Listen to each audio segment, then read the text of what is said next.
Waalaikumsalam warahmatullahi wabarakatuh. Selamat pagi teman-teman semuanya. Pagi. Baik, terima kasih teman-teman semuanya sudah bisa hadir dan sudah menyempatkan waktunya untuk bisa hadir di kegiatan bimbingan kelompok kita pada hari ini.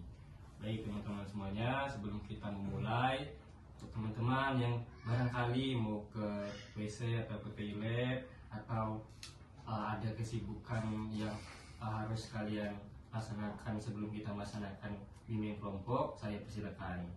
Maka ada? Tidak. Oke teman-teman, untuk kenyamanan kita selama melaksanakan bimbingan kelompok, apa-apa yang barangkali itu mengganggu aktivitas kita boleh disingkirkan terlebih dahulu. Baik, sebelum kita melaksanakan kegiatan bimbingan kelompok, ada baiknya kita mulai dengan doa.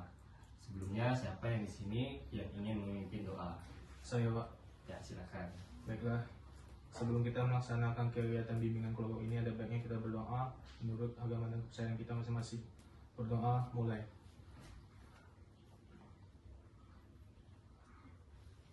Berdoa, selesai. Doa tadi yang dipimpin oleh salah satu teman kita. Baik, kita sudah tahu tujuan dari doa itu antara lain untuk kita biar apa yang kita inginkan, apa yang kita harapkan itu bisa tercapai atau berjalan maksimal nantinya. Baik, sebelumnya saya mau menjelaskan mengenai tujuan BKP. Nah, tapi sebelum saya menjelaskan tujuan BKP, saya mau nanya dulu ke teman-teman sekalian. Kira-kira teman-teman sudah pernah belum melaksanakan kegiatan BKP? Belum. Nah, baik, ada yang sudah, ada yang belum ya. Baik, yang sudah, kira-kira BKP itu apa? Boleh salah satu menjawab? Saya. Oke, jadi BKP itu adalah satu kegiatan dilakukan oleh banyak orang, beberapa orang yang dipimpin oleh pemimpin kelompok atau bisa disebut dengan guru BK, konselor, yang bertujuan untuk mencapai satu tujuan dan membahas tentang hal-hal yang sedang terjadi. Kalau masnya tadi Kalau setahu saya BKP itu adalah ya sebuah kegiatan yang dilakukan yang dipimpin oleh seorang pemimpin kelompok yang bertujuannya itu untuk melatih keaktifan kita, keberanian kita untuk berbicara di depan banyak orang dan membahas hal-hal yang sedang urgent. ya, betul sekali ya. Jadi dua jawaban dari teman kita tadi itu sangat betul. Jadi kenapa kita harus melaksanakan BKP ini, ada hal-hal urgent atau topik yang akan kita bahas nantinya. Benar, BKP itu terdiri dari kalau sekarang kita melaksanakannya 8 orang, itu maksimalnya sampai 12 orang. Itu diikuti 11 anggota kelompok dan 1 pemimpin kelompok. Terima kasih yang sudah menjawab. Jadi adapun beberapa yang harus kita laksanakan atau terapkan pada bimbingan kelompok itu ialah saya mengharapkan teman-teman nanti dapat terbuka selama kita melaksanakan bimbingan kelompok, dan saya berharap juga teman-teman hadir di sini atas sukarela teman-teman sendiri. Jadi nanti selama kita melaksanakan bimbingan kelompok, barangkali ada hal-hal yang itu sensitif dapat kita rahasiakan bersama dan cukup kita saja di sini yang tahu. Baik teman-teman semuanya, tampaknya sebelum kita melaksanakan lebih jauh lagi, asal ada 3. Ada lagi? Cukup ya 3 pertanyaan tadi. Jadi ada nama, umur, dan Asal itu asal daerah atau asal instansi kita? Nah, boleh dijawab siapa tadi yang asal? Daerah ya. Sama instansi juga boleh, Pak. Oh, jadi 4 itu. Daerah aja. Saya daerah aja, Pak. Nama, umur, dan daerah asal. Oke, daerah. Jadi umur, nama, umur, dan daerah. Kira-kira ini kita mulainya dari mana? Atau Bapak duluan? Dari Bapak dulu. Sebelumnya Ke mana Pak mau tahu? Nanti dari sini aja ya. Ya. Karena Kanan lebih biasanya baik. yang kanan lebih bagus kan.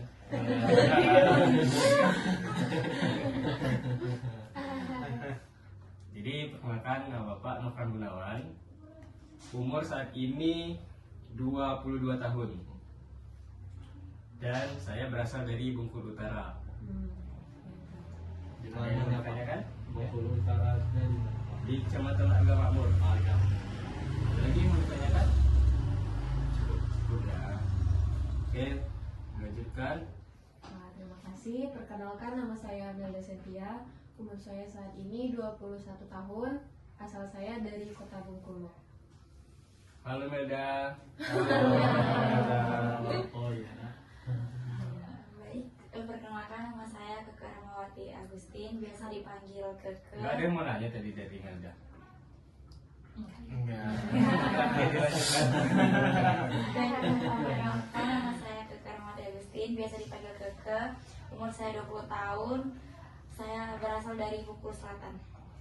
Bengkulu Selatan. Ada Halo yang mau Keke. ditanyakan? Halo Kakak. Ada yang mau ditanyakan? Saya Pak. Apa? Bengkulu Selatannya di mana, Mbak? Oh, iya. Di kotanya, Mbak. Di kota mana? Di kota mana? Halo, Mana? Di, boleh dilanjutkan? Baik, perkenalkan nama saya Dea. Umur saya 21 tahun. Saya berasal dari Padang. Halo Dea. Halo Dea. Saya mau nanya Pak. Boleh. Nama lengkapnya siapa Pak? Nama lengkap saya Dea Telati. Udah ya, lagi. Dipanggil Dea. DH. Tidak. Dea. Tidak. Iya. Tulisannya Dea tapi bacanya Dea aja. Dea. Iya. Ada lagi yang mau ditanyakan dengan DH? Dea. Saya, kenapa bisa dipanggil Dea? Karena plesetan dari Dea, Dea jadi Dea. Oh, gitu. Oke, boleh dilanjutkan. Oke, halo semua. Halo. Oke, perkenalkan nama saya Mira Apriani, umur saya 21 tahun. Saya berasal dari Kota Lubuk Linggau. Halo Mira. Halo Mira. Ada yang mau ditanyakan nggak sama Mira? Dia kayaknya jauh nih dari teman-teman sebelumnya. Tinggalnya di mana tinggalnya? Linggaunya di Tabah Pingin. Jauh nggak dari Kabupaten? Yang memang bisa aja. Memang suka bercanda. Lumayan jauh, mungkin memakan waktu sekitar 1,5 jam. Lebih bahkan lebih Oh. kalau memang lagi padat. Iya. Boleh dilanjutkan? Halo teman-teman semuanya. Halo semuanya. Nama saya Zela Dadista, umur saya 21 tahun, asal saya dari Kabupaten Lebong. Ada yang mau ditanyakan nggak sama Bella? Saya. Boleh. Lebong itu di mana, Mbak? Lebong itu di Bengkulu Utara tapi di ujungnya. Saya pernah. Ada lagi? Cukup, boleh dilanjutkan ke sebelahnya. Oke, terima kasih Pak. Oke, halo, perkenalkan nama saya Farid Alwarid, umur saya 22 tahun, asal Kota Bengkulu. Halo Pak. Halo, Farid. Ada yang mau tanyakan nggak sama Farid? Kota, Boleh, ini dulu. kota Bengkulunya di mananya? Oh, saya tinggal di Hibrida 10, Pak. Ya, boleh bertanya. Kalau boleh tahu hobinya apa? Oh, hobi saya traveling, Pak. Oh. Suka motoran berarti. Iya. Ada motor. Ada lagi yang mau ditanyakan? Cukup. Saya. Ah, Makanan yang tidak disukai apa, Pak? Oh, Mas. Mas ya. Oke, ini makanan yang saya tidak suka itu makanan yang manis-manis gitu. Kayak kue ulang tahun gitu ya. Gitu. Kalau donat suka tadi ya? Oh ya. Nggak boleh lanjut. Sudah? Cukup? Cukup. Ah, ini terakhir dari teman kita. Halo semuanya. Halo. Perkenalkan, nama saya Firmansyah Asyiki Akbari. Umur saya 19 tahun. Saya berasal dari Kota Bengkulu. Halo, Halo, Firman. Firman. Ada nggak yang mau nanya, Firman? Kota Bengkulu tinggal di mana, Mas? Saya di dekat Hibrida juga saya. Wah, dekat ya. Iya, dekat ya. Tapi nggak pernah tahu kalau dia. Berbahaya. Gak berbayar ya anaknya. Iya. Ada nggak teman kita boleh? Apa arti dari namanya? Nama Firmansyah itu ada artinya. Jadi Firman Syah Asid Ki Akbari. Jadi Firmansyah itu diambil dari kata firman yang artinya adalah sebuah perkataan. Kan ada firman Allah, itu artinya sebuah perkataan. Asyidki itu diambil dari kata sidik. Apa arti sidik? Amanah. Jujur. Jadi arti sidik itu adalah jujur, dan akbari itu diambil dari kata akbar yang artinya besar. Jadi menurut orang tua saya mengaplikasi nama ini adalah diharapkan untuk menjadi orang yang berkata jujur dan kau akan menjadi orang yang besar. Masya Masya Allah. Ya, sangat bagus ya namanya. Ada lagi yang mau ditanyakan? Ya, cukup. Ya, cukup ya untuk perkenalannya. Berarti Mia Melda, Keke, Deha, Mira, Zela, Farid, Firman. Ya. Nanti teman-teman harus ingat ya satu sama lain nama teman-temannya. Ya. Terima kasih teman-teman sudah memperkenalkan diri. Sepertinya kita perlu SBK untuk keaktifan kita selama melaksanakan bimbingan kelompok dan kefokusan kita lebih meningkat lagi. Nah, sini Bapak yang memimpin SBK atau dari teman-teman ada yang mau memimpin SBK? Bapak. Oke, kalau begitu. SBK-nya cukup sederhana ya. Jadi ketika saya ngomong, jadi ada darat, namanya tuh darat, udara, laut, atau udara, darat, laut, boleh dibalik-balik.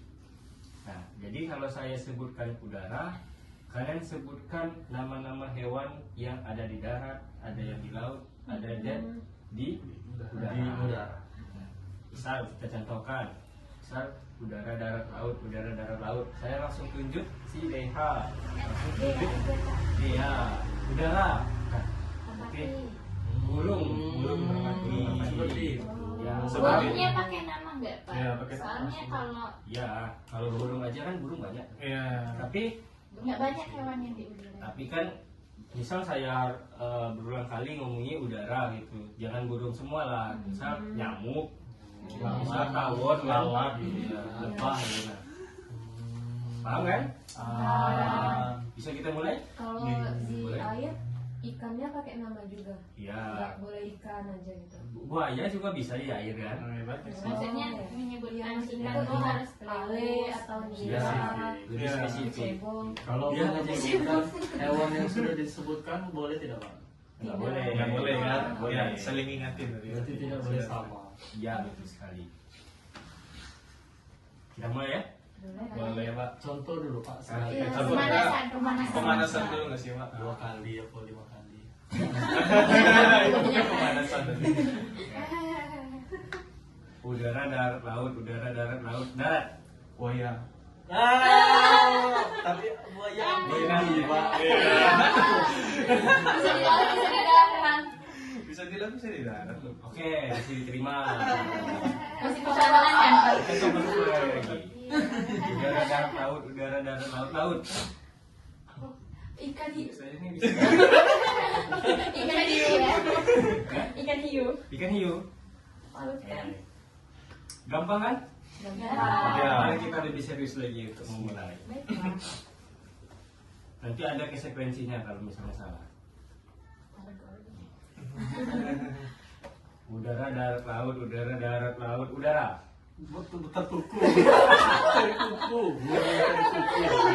Sampai belibet.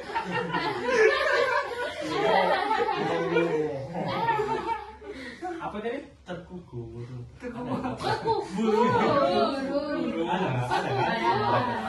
Cuma belibet aja tadi. Nah, berarti bisa kita terima ya. Tercukup. Tapi lebih bagusnya itu disebutkan burung Oh. perkuku apa ya? Terkuku. Perkuku. Ada, Pak.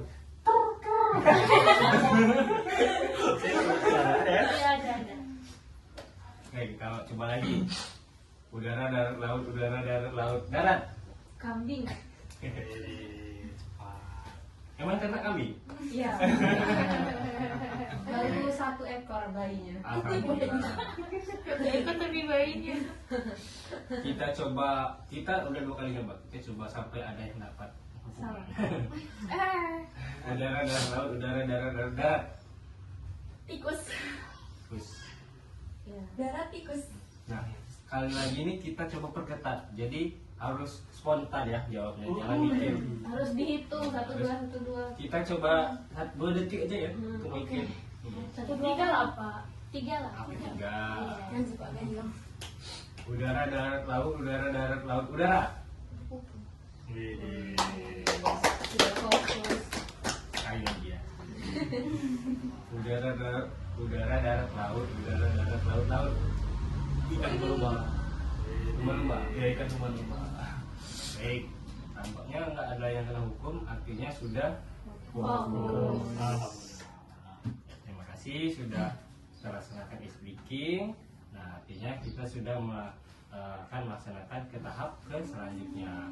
Gimana teman-teman? Kira-kira sudah siap untuk kita melanjutkan ke tahap selanjutnya?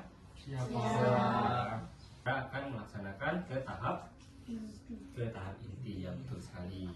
Jadi sebelum kita melakukan inti, ada pun topik yang akan kita bahas selama melaksanakan bimbingan kelompok ini, yaitu mengenai 3 dosa besar.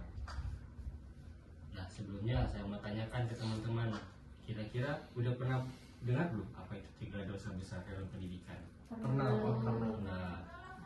Nah, kalau pernah, silakan teman-teman, siapa yang bisa menjelaskan apa sih itu 3 dosa besar menurut kalian? Boleh? Angkat tangan?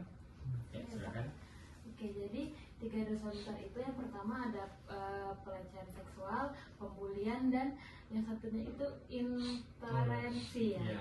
Nah, jadi kalau yang pelecehan seksual itu adalah gangguan yang dilakukan oleh biasanya tuh laki-laki ke perempuan atau perempuan ke laki-laki yang mengganggu fisik, kayak yang menyentuh hal-hal yang sensitif dalam tubuh kita gitu. Kalau yang pembulian itu kita tuh kayak ngatain, ngomongin orang kayak kamu itu hitam ya, kamu itu kecil, kamu itu tuh pendek gitu. Nah, kalau yang intoleransi itu dia tidak bisa menghargai perbedaan, misalnya perbedaan kayak agama, terus warna kulit, dan juga hal-hal yang lainnya gitu Pak. Mungkin itu aja. Oke, benar ya. Kira-kira ada lagi nggak yang punya penjelasan sedikit berbeda lah dari Mira? Boleh angkat tangan? Yang Saya punya contoh Kak. boleh? Kalau saya menanggapi tentang pelecehan seksual di lingkungan sekolah itu kan baru-baru ini ada berita di Instagramnya Bengkulu Info, yang mana kalau berita itu ada siswa SD yang tengah sakit dan mendapatkan pengobatan di UKS, malah mendapatkan pelecehan oleh salah satu oknum guru gitu. Jadi kan itu termasuk pelecehan di lingkungan pendidikan. Ya, itu salah satu contohnya. Kira-kira dari teman-teman yang lain masih ada nggak yang memiliki penjelasan tentang 3 dosa besar? Boleh kan? Ya, boleh. Kalau menurut saya 3 dosa pendidikan itu kan tadi sudah disebutkan oleh Iya. teman kita Mira, ada pembulian atau perundungan, intoleransi, dan pelecehan seksual. Nah, kurang lebih hampir sama saja Pak penjelasannya dari Mira secara garis besar tadi. Kalau perundungan itu ya bisa terkait dengan verbal dan juga bisa dengan langsung dengan dengan tubuh tindakan itu maksud saya, bisa verbal bisa dipakai tindakan. Kalau contohnya verbal tadi seperti kita lihat tadi, mengejek-ngejek teman, mengata-ngatain teman. Kalau tindakan bisa melakukan kekerasan, pemukulan, ataupun kekerasan yang lainnya. Kemudian kalau pelecehan seksual tadi bisa juga secara verbal dan tindakan. Kalau verbal kan ada namanya catcalling Pak, seperti itu. Ya, Itu bisa betul sekali. bisa masuk ke dalam pelecehan seksual. dan juga kalau tindakan ya seperti katanya tadi. Hmm. Kemudian intoleransi. Kalau intoleransi ini menurut saya Pak, yang berkaitan dengan ras, suku, agama seperti itu Pak. Jadi dia bisa masuk ke pelecehan dan juga bisa masuk ke apa tadi, pembulian tadi Pak. Jadi bisa langsung sepaket kalau intoleransi itu Pak. Dia mengenai dengan suku, ras, agama, asal seperti itu Pak. Jadi kalau ada orang yang misalnya berbeda suku seperti itu, misalnya kita semua orang Bengkulu, Hidayatul orang Padang, ya kami nggak mau berteman sama dia Pak, kami menjauhi dia, mengecilkan dia seperti itu Pak. Ya betul sekali ya, yang seperti yang disampaikan teman-teman semuanya. Jadi 3 dosa besar itu ada intoleransi, kekerasan seksual, dan perundungan atau bullying yang sering kita sebutkan. Jadi itu merupakan salah satu tantangan besar di pendidikan di Indonesia. Kita bisa lihat sendirilah di sekitaran kita, baik itu dari info yang kita dapatkan, banyak sekali masalah-masalah tersebut yang barangkali marak di sekolah-sekolah. Seperti tadi dari Hidayatul sudah menjelaskan atau memberikan contoh itu apa tadi? Iya, pelecehan seksual yang terjadi di sekolah ya. SD malahan. SD ya. Nah, itu kan sangat apa ya namanya? Sangat miris kita melihat pendidikan seperti itu yang seharusnya tempatnya kita belajar malah menjadi tempat yang membuat orang trauma ya, betul sekali. Jadi hal tersebut yang menjadi PR untuk kita yang sebagai calon guru atau nantinya guru di Indonesia. Nah, saya juga mau tahu dari teman-teman semuanya, kira-kira apa lagi contoh yang pernah teman-teman lihat atau temui, baik itu di media sosial atau di sekitaran ya secara langsung. Boleh? Apa yang? Mungkin saya karena teman saya dibully waktu itu karena fisik. Karena fisik yang masih berbeda sama teman yang lain, jadi kayak dijauhin di kelas, itu juga suka dipanggil karena fisiknya gitu loh Pak. Berarti itu kayak perundungan gitu ya? Iya, jadi kayak dipanggil kecil-kecil gitu. Saya Pak, Boleh? jadi beberapa hari yang lalu itu saya ada melihat di sosial media juga, salah satu sekolah di Kota Bengkulu ini ada yang melakukan perundungan terhadap teman sesamanya. Ya.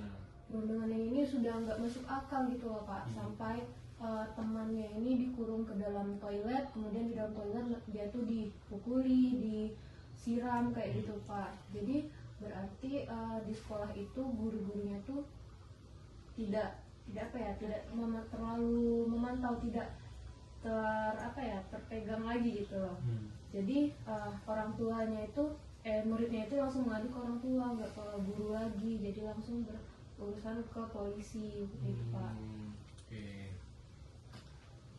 Ada lagi kira-kira contoh kasus yang pernah kita temukan? Ada? Beberapa hari yang lalu saya pernah melakukan penelitian di SMP 11. Nah, saya masuk ke ruang BK-nya itu dan tiba-tiba ada anak yang melapor bahwa dia dikatain sama temannya itu juga termasuk, menurut saya itu juga termasuk dalam pembulian sama pelecehan, karena teman cowok ini mengatakan dua cewek ini sebagai lonte seperti itu. Jadi dia menyebut temannya sebagaimana yang dia lihat, tapi itu bukan faktanya gitu. Mungkin body temannya itu ya agak sedikit menonjol kayak gitu. Jadi dia mengatakan temannya itu seperti itu. Jadi ada banyak ya sebenarnya yang kita temui ini. Bahkan kalau kita melihat di berita-berita ataupun di media sosial, itu hampir setiap hari permasalahan di sekolah itu ya hal-hal yang seperti bullying, seperti perundungan ataupun kekerasan seksual yang lebih parah lagi, dan intoleransi. Nah, itulah saya bilang tadi, itu merupakan PR dari guru di Indonesia dan juga pendidik di Indonesia. kita tadi sudah mendengarkan dari beberapa teman kita mengenai contoh kasus yang pernah kita temui atau kita lihat sendiri ya. Ya, saya juga mau tahu nih dari teman-teman semuanya, kira-kira apa sih penyebab dari terjadinya hal tersebut, baik itu intoleransi, kekerasan seksual, dan juga perundungan. Boleh teman-teman menyampaikan pendapat teman-teman masing-masing. Siapa nih yang duluan? Ya, silakan, Dila. Mungkin terkait dengan perundungan, kita nggak bisa salahin satu pihak aja, Pak. Karena mungkin pelaku juga belum tentu salah. Karena dulu mungkin masa lalunya itu sering dibully juga. Jadi kan kita tidak tahu penyebab apa dia menjadi seperti itu gitu. Penyebab dia seperti itu gimana, mungkin dari masa lalunya. Ada lagi yang pertama? Silakan, Adit. Mungkin dari zaman tadi ya, masalah perundungan tadi masih ini saya tambahkan lagi ya Pak. Ini mungkin bukan juga dari ini ya Pak, mungkin juga termasuk faktor dari keluarga bisa jadi Pak. Mungkin dia di keluarga itu mungkin didikan dari orang tuanya itu keras mungkin Pak gitu. Jadi mungkin membuat dia itu kalau di lingkungan sekolah itu suka membuli ya, seperti dia melampiaskan gitu Pak. Nah, di lingkungan sekolah kepada teman-temannya gitu. Ada lagi? Boleh?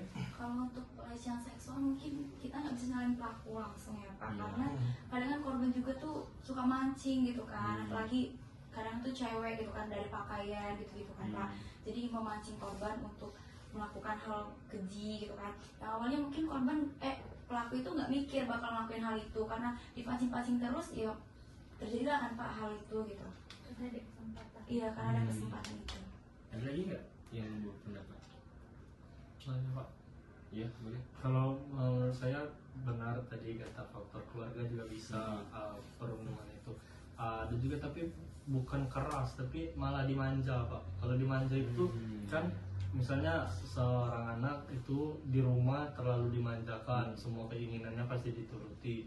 Nah kemudian pindah ke lingkungan sekolah, ada keinginan yang tidak dia penuhi, tidak bisa dia dapatkan, tidak seperti di rumah yang apa saja bisa didapatkan. Dia bisa melakukan segala cara untuk membuat orang itu ya nurut sama dia seperti itu Pak. Jadi kalau ada temannya yang misalnya tidak mau teman sama dia bisa melakukan pembulian, ngajak-ngajak temannya yang lain gitu Pak. Itu kalau dimanja Pak. Iya, betul sekali dari statement dari teman-teman semuanya tadi. Jadi itu merupakan salah satu atau beberapa faktor dari penyebab seorang melakukan tindakan tersebut. Nah, itulah yang teman-teman bilang tadi, ada yang karena faktor orang tua yang bisa dikatakan, ada yang karena dididik keras, ada juga dididik karena terlalu manja ya, karena itu. Nah, itulah keterlibatan orang tua terhadap anak itu sangat dibutuhkan. Seperti Firman tadi bilang, kalau anak itu dididik dari kecil sudah dimanjakan, jadi ketika dia itu sudah dewasa, dia merasa bahwasanya kehendak dia itu terpenuhi. Jadi dia melihat teman-temannya yang tidak sama kayak dia. Itulah salah satu penyebab orang melaksanakan atau melakukan bullying. Baik teman-teman sekalian, kita sudah berada di tahapan terakhir, yaitu kesimpulan. Baik teman-teman semuanya, kira-kira ada nggak yang ingin berpendapat mengenai kesimpulan kita pada kegiatan hari ini? Boleh, silakan siapa saja. Saya Pak. Boleh. Nah, jadi menurut saya kesimpulan dari kegiatan kita tadi, kita membahas masalah 3 dosa besar, yang mana tadi sudah kita bahas bahwa banyak sekali yang mengatakan peran orang tua itu sangat penting. Jadi yang saya dapatkan itu dengan kolaborasi dengan orang tua dan juga dengan memberikan sosialisasi terhadap siswa-siswa di sekolah untuk mencegah Maksudnya itu untuk mencegah tindakan 3 dosa besar itu tadi. Ada lagi yang ingin menyimpulkan? Ya, mungkin Boleh? Siapa saja? Boleh? Boleh. mungkin dari kita juga mengetahui tentang peran orang tua, guru, mungkin guru BK terkait dengan 3 dosa besar ini. Jadi itu saja. Ada lagi? Cukup? Cukup ya. Oke. Dari kesimpulan teman-teman tadi benar sekali. Jadi kita sudah membahas tentang penyebab, dampak, pencegahan serta solusi dari yang sudah teman-teman sampaikan tadi. Nah, tentunya harus ada komitmen antara guru dan siswa, dan juga pencegahan itu sangat diperlukan untuk hal tersebut tidak terulang kembali. Seperti kita ketahui adanya intoleransi, kekerasan seksual dan bullying yang marak saat sekarang itu, tentunya harus ada pencegahan. Ya, benar sekali seperti yang disebutkan tadi, peran orang tua dan juga sosialisasi yang harus dilakukan oleh pihak sekolah itu tentunya harus dilaksanakan.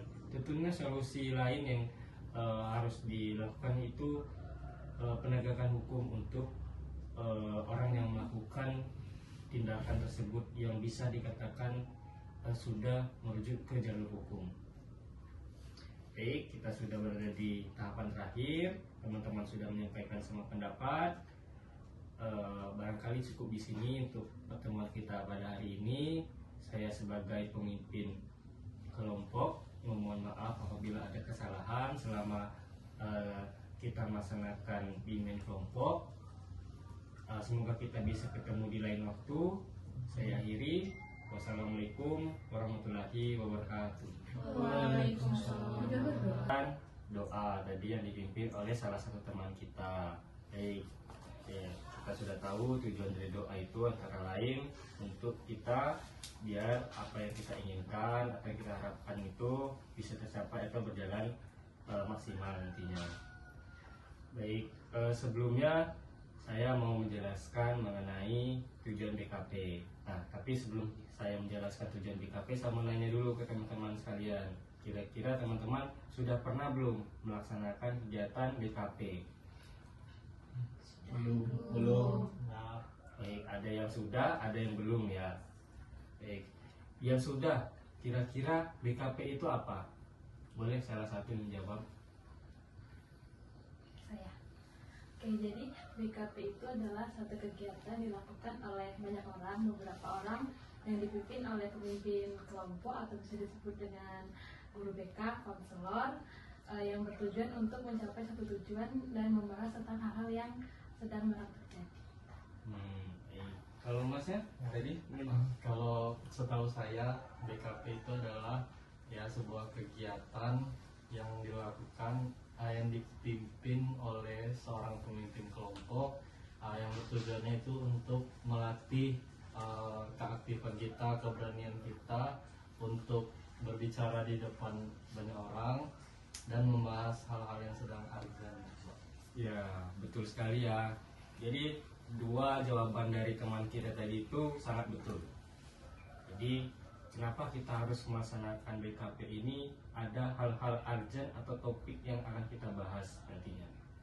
Benar, BKP itu terdiri dari kalau sekarang kita melaksanakannya 8 orang, itu maksimalnya sampai 12 orang.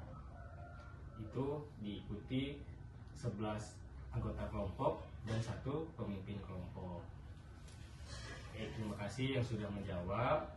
Jadi adapun beberapa yang harus kita laksanakan atau terapkan pada bimbingan kelompok itu ialah saya mengharapkan teman-teman nanti dapat terbuka selama kita melaksanakan bimbingan kelompok, dan saya berharap juga teman-teman hadir di sini atas sukarela teman-teman sendiri. Jadi nanti selama kita melaksanakan bimbingan kelompok, barangkali ada hal-hal yang itu sensitif dapat kita rahasiakan bersama